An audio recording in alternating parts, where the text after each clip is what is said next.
Bueno, entendemos la biología de la conservación como una ciencia que es multidisciplinaria. Entonces, tenemos acá, digamos en esta partecita, acá donde tenemos la biología de la conservación, de pronto ahí no se alcanza a ver muy bien, pero entonces yo les cuento. Aquí vamos a incluir toda la parte que está aportando desde la investigación, desde la construcción de conocimiento. Entonces tenemos antropología, biogeografía, todas las ramas de la ecología, estudios ambientales, biología evolutiva y genética, biología de poblaciones, taxonomía, fisiología, o sea, digamos todas esas ciencias que están construyendo conocimiento sobre las especies. Inclusive, bueno, sociología sobre las especies y la forma como los seres humanos nos relacionamos también con ellas. Digamos que desde ese conocimiento entonces podemos, como nos indica esta flechita, hacer un manejo o diseñar un manejo de los recursos, y ese manejo de los recursos lo vamos a ver aplicado en la agricultura, en el desarrollo comunal, en diferentes prácticas de uso de la tierra, digamos que en el manejo de las poblaciones en cautiverio, como lo son los zoológicos, los acuarios, los zoocriaderos, los jardines botánicos, viveros, en fin, todas esas cosas. Manejo también de áreas naturales o de áreas protegidas, pues donde se dedica un territorio para la protección de la biodiversidad y la protección de los servicios ecosistémicos, manejo de vida silvestre, todo eso. Entonces miren cómo aquí estamos haciendo un manejo de los recursos a partir de ese conocimiento que se genera.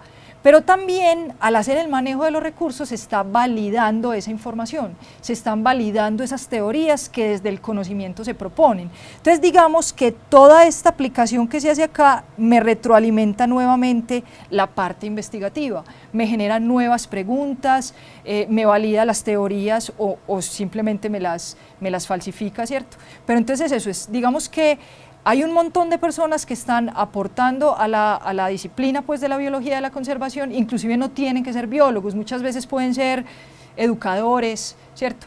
Decimos que para hacer biología de la conservación se requieren principalmente tres cosas. Entonces se requiere investigación, que aquí tenemos ese primer, digamos, esta primera parte, ¿cierto? Se requiere de gestión. Entonces aquí tendríamos toda esta partecita, ¿cierto?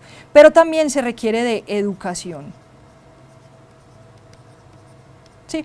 Entonces, sabemos muchas cosas sobre las especies, necesitamos gestionar dineros, necesitamos gestionar las áreas, necesitamos gestionar los diferentes proyectos, pero también necesitamos entregarle a la gente algo, o sea, un aprendizaje, para que la gente no siga relacionándose de la misma manera con la biodiversidad, porque si no el problema va a persistir a largo plazo, ¿cierto? Entonces digamos que a la biología, mejor dicho, la biología de la conservación puede ser construida por todos los habitantes de este planeta, seamos o no biólogos, seamos o no estudiosos de las ciencias ambientales. Finalmente es como cada uno puede aportar desde su disciplina o desde lo que hace, articulándose con cualquiera, digamos, de estos ejes. Bueno. Hablábamos un poco entonces de este asunto de la extinción y nos preocupa hoy porque las tasas de extinción actuales son 1000 veces mayores que las de especiación, o lo contrario, las tasas de especiación 1000 veces menores que las de extinción. ¿Qué quiere decir eso?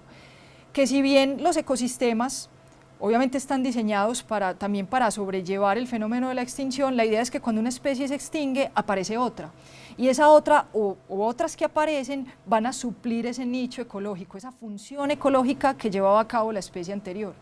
Como actualmente la extinción es muchísimo mayor que la especiación, están quedando un montón de funciones y de nichos vacíos dentro del ecosistema, ¿cierto? Entonces al quedar esas funciones vacías no hay quien las supla y es ahí donde el ecosistema como tal funcionalmente empieza como a resquebrajarse, a debilitarse. Entonces, ¿qué es lo que pasa? Tenemos un conjunto de actividades humanas que ya hemos mencionado varias de ellas. Digamos que la mayoría están afectando directamente en aspectos de destrucción y homogenización de hábitats.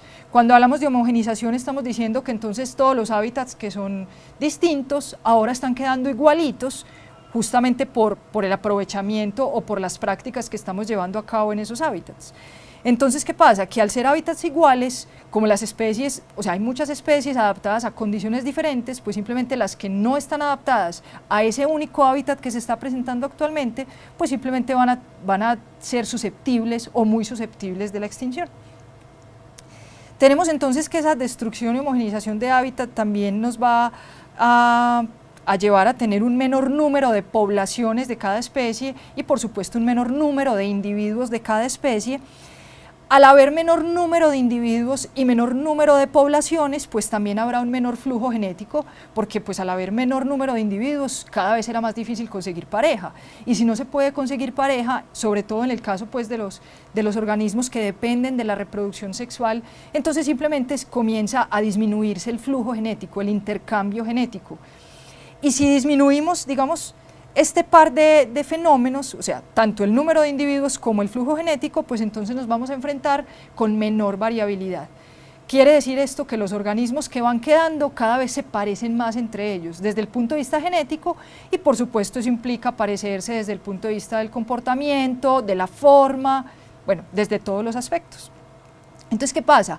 Que cuando todos somos muy parecidos dentro de la misma especie, esto a lo que nos lleva finalmente es a que haya menores oportunidades para la evolución. Recordemos que uno de los mecanismos evolutivos es la selección natural, y la selección natural justamente aprovecha la variabilidad, la variación, escoge aquellas variantes que se encuentran mejor adaptadas. Ahora, ¿qué pasa? Que si hay pocas variantes, ¿sí? Que si lo que hay a la selección natural no le gusta, entonces simplemente no lo escoge. No es que lo escoja porque es lo único, no, sino que si eso que hay no está bien adaptado, simplemente no lo escoge. Entonces tenemos en ese caso especies que están seguro en una carrera contra el tiempo para extinguirse, ¿cierto? Entonces, esta es la forma, digamos, como todos estos fenómenos nos llevan finalmente a que la evolución se frene y pues las especies terminen extinguiéndose. Hay casos que nos preocupan particularmente y son estos casos, por ejemplo, en donde hay especies únicas dentro de un género o familia.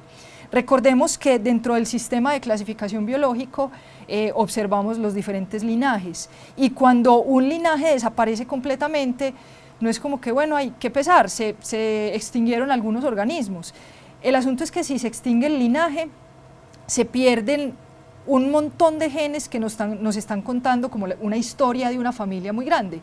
Pensémoslo con las familias humanas, es como si se extinguen, en mi caso, pues por ejemplo todos los Vélez, entonces ya desaparecen pues todos los Vélez de este planeta y ya no habrá forma de rescatar esa historia familiar de los Vélez. Entonces lo mismo pasaría en el caso de los organismos, ¿cierto? Aquí tenemos una imagen que es una planta que posiblemente ustedes conocen porque además es bien popularizada en cápsulas y no sé qué para la salud del cerebro y bueno, no sé qué cosas, y es el ginkgo biloba, bueno. ¿Qué pasa con el ginkgo biloba? Que es una especie única dentro del género ginkgo. Fuera de eso, ese género ginkgo es único dentro de la familia Ginkgoaceae, que a su vez es única dentro del orden Ginkgoales y así cada vez más arriba, y viene siendo una división dentro del reino planta único, o sea, es una división con una sola especie, ¿sí? Si esta especie se extingue, desaparece toda esta historia del reino de las plantas. ¿Listo? Entonces digamos que cuando tenemos especies que son únicas desde el punto de vista taxonómico y desde el punto de vista sistemático, pues entonces van a ser especies que sean, digamos, que sean un blanco muy interesante de intereses y de proyectos de conservación.